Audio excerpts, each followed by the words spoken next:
Rajpath, India gate एक हम कह सकते हैं कि दिल्ली में एक माइलस्टोन के रूप में जाना जाता है। राजघाट को भी कई बार एक माइलस्टोन के रूप में देखा जाता है। बहुत सारे आंदोलन, हमारे महासंघ ने भी भूख हड़ताल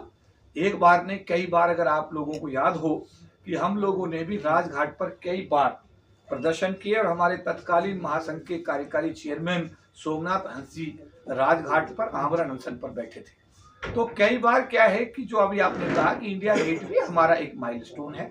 और जब पिछली बार 2019 में कोविड से पहले हम लोगों ने जब 2019 में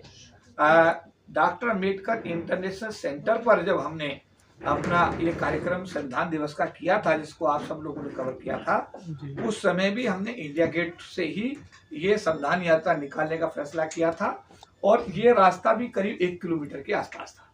अब उसी इंडिया गेट से राजपथ होते हुए जो विज्ञान भवन है वो भी रास्ता 1 ही किलोमीटर का है।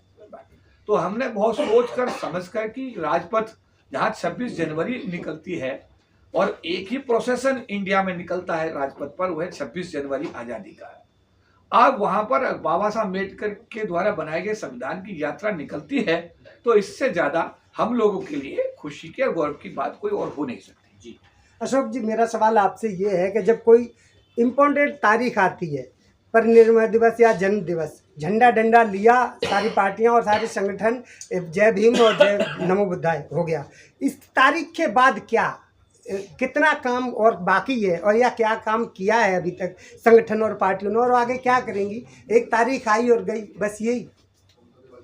देखिए, पहले तो मैं आपका धन्यवाद करना चाहूँगा कि आपने एक बहुत अच्छा सवाल पहले भी किया था, जिसका जवाब आदरणीय राजेंद्र प्रसाद जी ने दिया है। मैं आप सबको ये स्पष्ट कर देना चाहता हूँ कि all India federation of SC/ST organisation, वो संगठन ने अपने समाज को इकट्ठा करके जोड़कर समाज की ताकत बना करके, ताकत सरकार के सामने दिखा करके संविधान में 3 संशोधन, 81, 82 और 85 संशोधन करा करके अपने इस अनुसूचित जाति जनजाति समाज के आरक्षण को बचाने का ऐतिहासिक कार्य किया है। मुझे खुशी है कि इस संगठन के जो पदाधिकारी 97 में इस लड़ाई को लड़ रहे थे, आज भी वो 2023 में आपके साथ में सामने बैठे हुए हैं। दूसरा, अभी जो आपने कहा, हमारा उद्देश्य पूरी तरीके से अपने समाज को समर्पित है। महासंघ का जो 25 तारीख का कार्यक्रम है वो हमारे बाबा साहब अम्बेडकर के संविधान को समर्पित है, हमारे समाज को समर्पित है। और जिन लोगों ने भी पिछले दिनों देश में ये जो वातावरण को दूषित करने की कोशिश की है कि संविधान को बदलना चाहते हैं, उनको सीधा सीधा संदेश भी है, उनको सीधा सीधा संदेश भी है कि अगर इस दिशा में किसी भी प्रकार का कोई भी कुप्रयास किया जाता है तो उसके लिए बाबा साहब अम्बेडकर के अनुयायी पूरी तरीके से 2 अप्रैल 2018 जब सुप्रीम कोर्ट के एक जज मित्तल ने एट्रोसिटी एक्ट को खत्म करने का दुस्साहस किया था, तो बिना किसी राजनीतिक पार्टी के, बिना किसी बैनर के, ये समाज 2 अप्रैल 2018 को पूरे देश में आंदोलन करके अपनी एकता, एकजुटता और सामाजिक जिम्मेदारी का इस समाज ने परिचय दिया। उसी कड़ी में मैं आपको ये कहना चाहता हूं कि ये संदेश 25 नवंबर को साफ साफ पूरे देश को दे दिया जाएगा कि बाबा साहब अम्बेडकर के बनाए हुए संविधान के साथ में किसी भी प्रकार की कोई छेड़छाड़ किसी भी स्थिति में बर्दाश्त नहीं की जाएगी। ठीक है सर, जो क्लैरिटी बता एक लास्ट सवाल है सर। विज्ञान भवन में आप कार्यक्रम कर रहे हैं और विज्ञान भवन में गवर्नमेंट सेक्टर के ज्यादातर प्रोग्राम होते हैं, क्या वहाँ पर कोई पासेस है या एंट्री पास है या पास पेड है या फ्री एंट्री है? देखिए, इस संबंध में जो वहाँ की व्यवस्थाएं हैं उनके लिए जो एक वहां पर इनविटेशन कार्ड के बिना एंट्री नहीं होती है।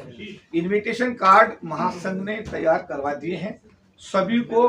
पहुंचाने की जिम्मेदारी भी महासंघ की है। सभी को निमंत्रण पत्र दिए जाएंगे। निमंत्रण पत्र के साथ आईडी लाना बहुत जरूरी है और आईडी ला करके समझ नहीं पाता, जो भी साथी इस कार्यक्रम में जिनको निमंत्रण पत्र दिया जाएगा वो अपनी आईडी के साथ सुरक्षा अधिकारियों को अपनी आइडेंटिटी बता करके वो उसमें एंटर करेंगे। और मेरा निवेदन ये है, क्योंकि प्रोटोकॉल इसमें रहेगा, इसमें एक प्रॉब्लम ये रहेगी कि राष्ट्रपति जी के पूर्व राष्ट्रपति के आने के बाद में किसी भी जो हमारा साथी तब तक जगह नहीं ले पाएगा जब तक अगर स्थान उसने ग्रहण नहीं किया, तो उसकी 11 बजे के बाद में एंट्री असंभव है। मैं इस पॉइंट को इसलिए बता रहा हूँ कि आप इस खबर को थोड़ा सा लोगों को बता दें कि ऑल इंडिया हेडक्वार्टर जहां बैठे हुए हैं, यहां से सब लोग निमंत्रण पत्र